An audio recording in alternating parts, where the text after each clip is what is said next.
ऐसा है कि उसमें नीरज भारती वाले केस में पुलिस वालों ने एप्लीकेशन दी थी कि हमें 7 दिन का रिमांड दिया जाए। तो उसके ऊपर कोर्ट ने दोनों तरफ को सुना और सुनने के बाद कोर्ट ने सोमवार शाम तक उनको रिमांड दिया है और मंगलवार सुबह 10 बजे उनको बुलाया कि वो कोर्ट में पेश करेंगे उनको। सर, इतनी गंभीर जो धाराएं लगाई गई, क्या आपको लगता है कि इस तरह का जो उन्होंने कमेंट किया है या इस तरह के जो उनके बयान फेसबुक पे दिखा दिए है, इंटेंशन?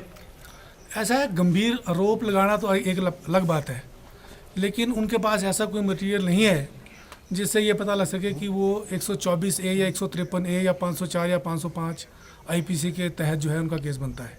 तो सर क्या मंशा लगती है इस मामले के? मंशा ये पॉलिटिकली मोटिवेटेड केस है, जैसा हमने कोर्ट में बताया है कि पॉलिटिकली मोटिवेटेड केस है।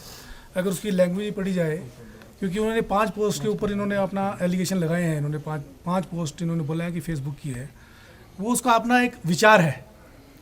उसने ऐसा नहीं बोला कि ये फैक्ट है, उसने अपने बोला है कि मुझे लगता है, मुझे यकीन है कि ऐसा हो सकता है। तो वो गलत इंटरप्रेट करके उन्होंने जो है 124 ए के तहत जो है केस को दर्ज किया है, जिसके लिए हमने कोर्ट में आर्गूमेंट भी किए हैं और कोर्ट ने हमारे आर्गूमेंट सुनने के बाद उनका 7 दिन का जो रिमांड था उसको कर्टेल करके जो है उसको सिर्फ 2 दिन का रिमांड जो है बेसिकली कल और परसों का देके उन्होंने बोला है कि सोमवार शाम तक का रिमांड है और मंगलवार सुबह को आपको कोर्ट में पेश करना है। फेसबुक पोस्ट में क्या इस तरह के मामले दर्ज हो सकते हैं आपके साथ?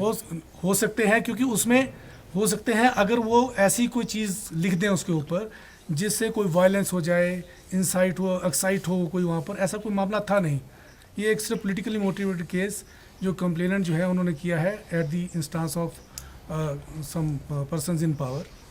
तो वो हर एक आदमी को एक डाइसेंट व्यू लेने का विचार है, क्योंकि अगर डिफरेंट जजमेंट्स को भी देखा जाए तो डिफरेंट हाई कोर्ट्स ने, हमारे ऑनरेबल सुप्रीम कोर्ट ने भी ये कहा है कि एक आदमी को डाइसेंट करने का, क्रिटिसाइज़ करने का, गवर्नमेंट को क्रिटिसाइज़ करने का उसको एक अधिकार है, लेकिन उसकी सीमाएं हैं।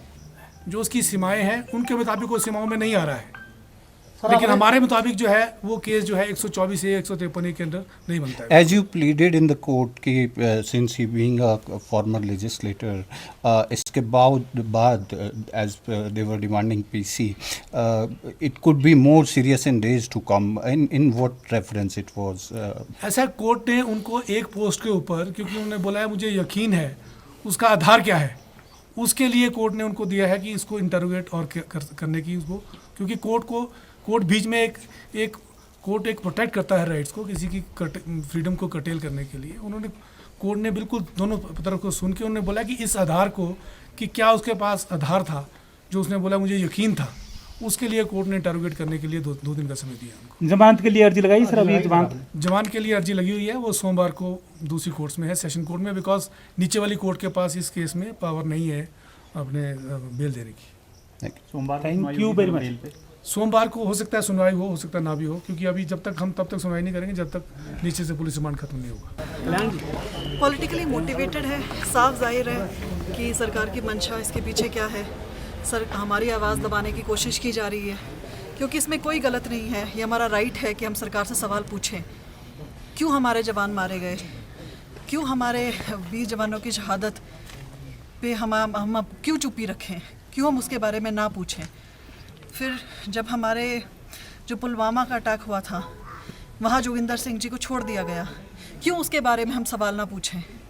तो मेरे हस्बैंड मिस्टर नीरज भारती ने उन सारी बातों के सवाल पूछे हैं जो शायद कहीं ना कहीं सरकार को चुभे हैं, और उस चुभन के पीछे यही मानसिकता है कि उन्होंने उनको अब पुलिस कस्टडी में डाला है, और मैं पूरा सपोर्ट करती हूँ उनका, और कभी भी अपनी बात कहने से पीछे नहीं हटेंगे। अभी भी हम अपने जो स्टेटमेंट्स हैं उनके साथ स्टैंड करते हैं और ये लड़ाई जारी रखेंगे, और आम आदमी की आवाज़ को ऐसे दबने नहीं देंगे, और अपनी जो हमारे सैनिकों की शहादत है उसको भी ऐसे व्यर्थ नहीं जाने देंगे।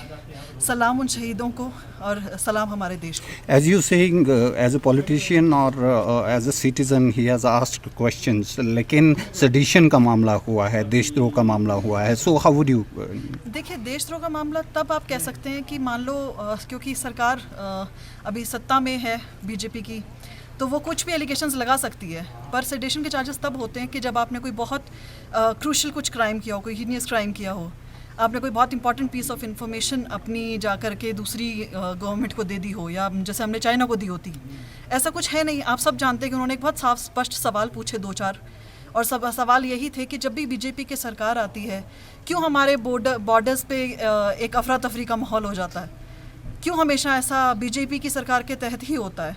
और हमेशा जब इलेक्शंस आने वाले होते हैं, चाहे वो पुलवामा का अटैक हो या फिर अब गलवान जैसी शांत वैली जहाँ पिछले 30-40 सालों से कुछ नहीं हुआ था, अचानक से वहाँ इतनी हड़बड़ी का माहौल है, तो ऐसा क्यों है?